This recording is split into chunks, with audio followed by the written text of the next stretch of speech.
Bienvenidos a la radio, bienvenidos a J-Voz, aquí reportando a Yelen D'Angelo desde FM 87.5, la primera del Dial Soldado, siempre tu radio amiga.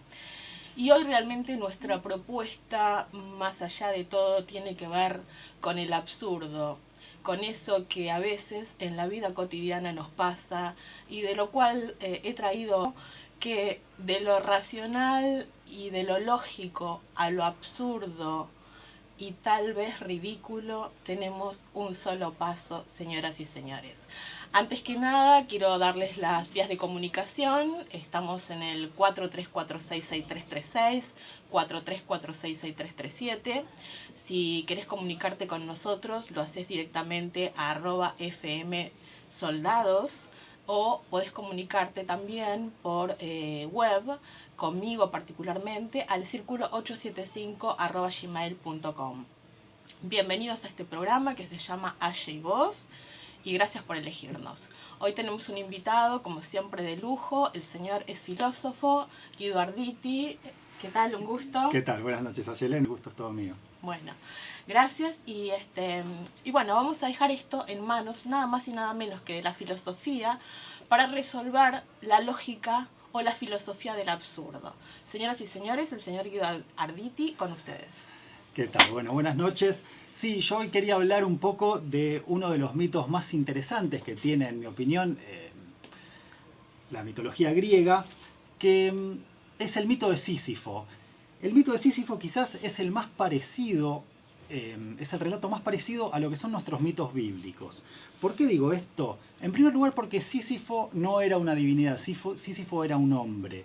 Y en segundo lugar, porque Sísifo lo que hace es enfrentarse en algún punto a las divinidades, que es lo que hacen nuestros profetas, digamos, muchas veces en la Biblia, ¿no? Tenemos el famoso caso de Adán comiendo la manzana, la Torre de Babel, muchas veces que los seres humanos desafían a Dios.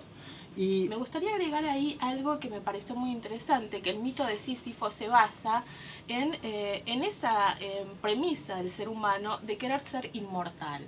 Sísifo en definitiva no quiere morir, quiere ser inmortal y desafía a los dioses como humano para lograr a la inmortalidad. Claro, a ver, en primer lugar, sí, es cierto, como vos decías, Ayelen, Zeus manda a Tánatos, Tánatos era el dios de la muerte justamente, a llevarse a Sísifo.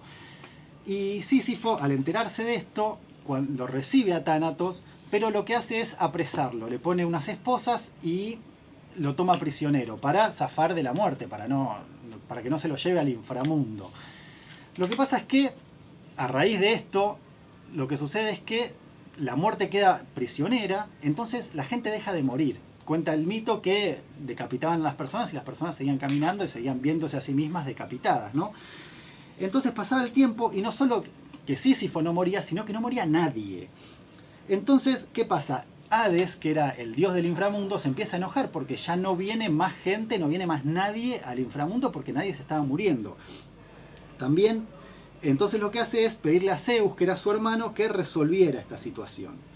Zeus lo que hace es enviar a Ares. Ares era el dios de la guerra, que también estaba enojado con Sísifo, justamente porque las batallas, las guerras ya no tenían sentido, porque nadie se estaba muriendo por culpa de Sísifo. Entonces, Ares finalmente, bueno, logra apresarlo y llevarlo a Sísifo al inframundo. A partir de esto, como ya nombramos a 4 divinidades que estaban enojadas con él, como él enojó a tantas divinidades, le decidieron darle un castigo ejemplar. Tal vez uno de los más duros, uno de los más insoportables. En el inframundo a Sísifo lo obligan a subir una piedra de gran tamaño y gran peso sobre una montaña, pero siempre que estuviese a punto de llegar a la cima, la piedra caería de vuelta a la base de la montaña.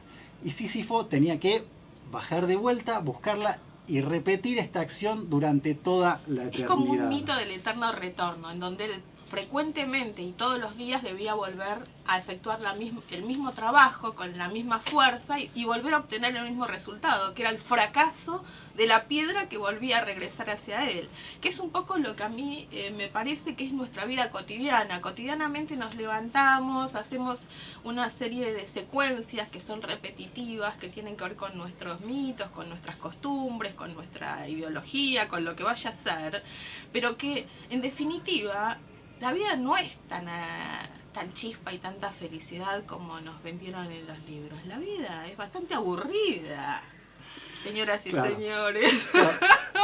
Sí, tal cual. Digamos, los dioses griegos en algún punto pensaron que uno de los peores castigos era someter a Sísifo a una tarea repetitiva que llevara simplemente al fracaso y que sea totalmente estéril, totalmente inútil, sin ningún tipo de finalidad ulterior, ¿no? Un esfuerzo totalmente fútil. Y entonces, bueno, lo que creían era que no había peor castigo esto que el trabajo sin esperanza, que era una tarea extenuante y al mismo tiempo descorazonadora, ¿no?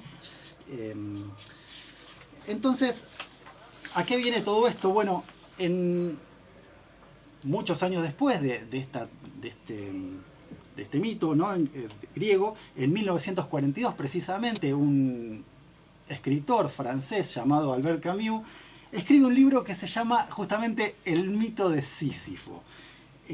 Camus gana el Premio Nobel de Literatura en 1957 y él arranca el libro con esta cita: no hay más que un problema filosófico verdaderamente serio, y ese es el suicidio.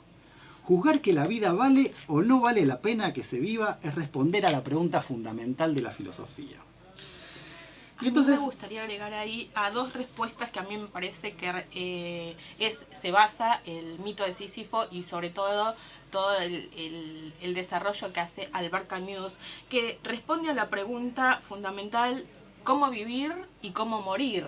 Que son las dos cosas de la existencia de cada uno que en algún momento nos hemos planteado, señoras y señores: cómo vivir y cómo morir. Creo que esa es la base de todo lo que después plantea y desarrolla en el mito de Sísifo Albert Camus. Sí, tal cual. Él se refiere al sufrimiento y al suicidio, y él dice, bueno, la ausencia de toda razón profunda para vivir, el carácter insensato de esta agitación cotidiana y la inutilidad del sufrimiento, todo eso lleva al suicidio, justamente porque en algún punto el sufrimiento tiene que tener un sentido. Digamos, el sufrimiento tiene que tener una razón de ser y llevar consigo una esperanza de redención o superación. O sea, o sufro para pagar por algo que hice, o bueno, sufro ahora, pero en algún otro momento, en un momento futuro, dejaré de sufrir. Es la única forma de superar el sufrimiento y de que el sufrimiento de hecho tenga sentido, ¿no? Que no sea como el de Sísifo en algún punto. Claro. Es bastante curioso porque él dice,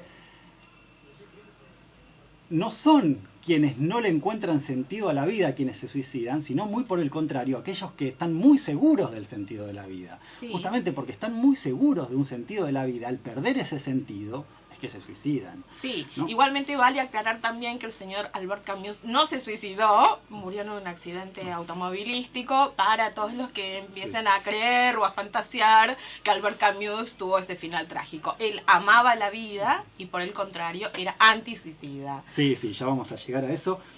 Pero bueno, él habla mucho de esta cuestión del absurdo, ¿no? Del absurdo de la propia existencia, y él lo define como el divorcio entre un hombre y su vida.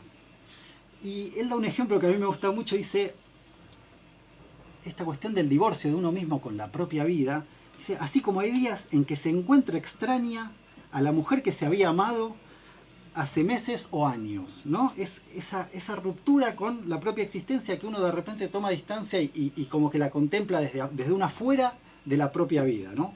Ahí es donde explicaba que de lo sublime a lo absurdo hay un paso, es una línea muy delgada. Uno puede realmente transgredirla en el momento más insólito y más inesperado, o nada, o realmente quedarse de un lado o del otro, porque la línea es casi es un límite. No, tal cual. Muy pequeño. Y de hecho él dice, bueno, en realidad el absurdo surge cuando uno está en el colectivo, viajando en el bondi. O sea, el absurdo Claro, surge el absurdo cuando uno... es lo cotidiano. Cuando es estás lo haciendo la cola de repetitivo. Rapipago, ahí te surge el absurdo de qué sentido tiene todo esto.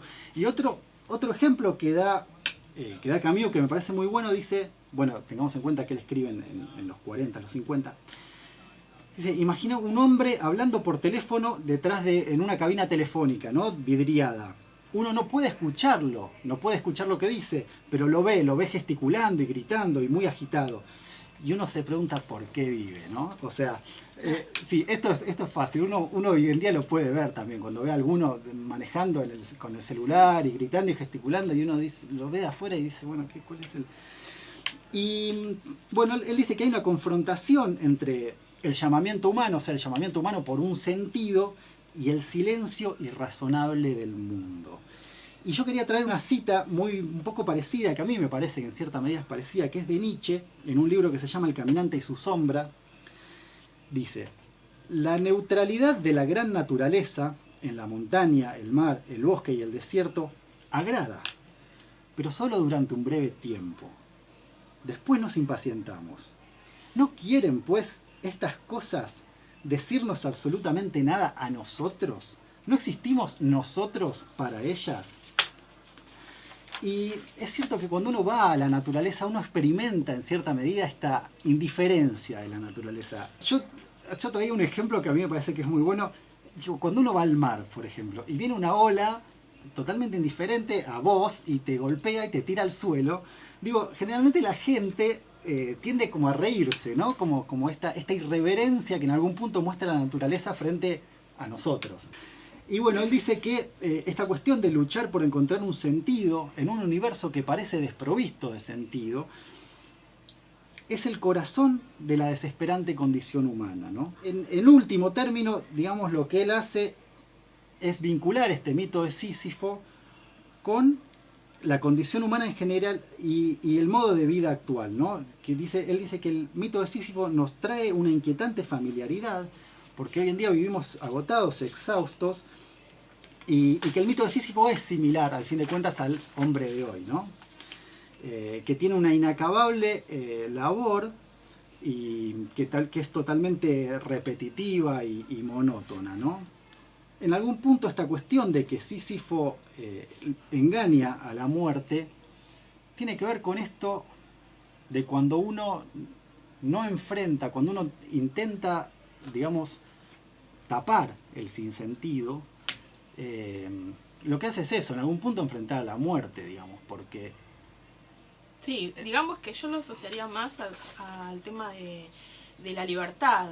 Uno puede enfrentar a la muerte o puede negar a la muerte. Uno puede darle un sentido a la vida desde su propia libertad, desde su propia decisión de trascender o no a su propia existencia. Si vos le das una fortaleza a tu existencia, por más que estés llevando la piedra de Sísifo y sabés que te va a volver a ocurrir, de que se va a venir hacia atrás, pero vos lo haces con felicidad todos los días, y bueno, le estás dando como cierto peso y un fin a tu existencia. Me parece que la libertad se pone en juego en Albert Camus, en esto de decir, bueno, si la cosa es tan de eterno retorno y tan intrascendente, bueno, la cosa pasa por darle uno mismo valor. Claro, sí, exactamente, sí, tal cual. De hecho, él dice literalmente la clarividencia que debía constituir su tormento, o sea, el ser consciente del sinsentido de su tarea, en el caso de Sísifo,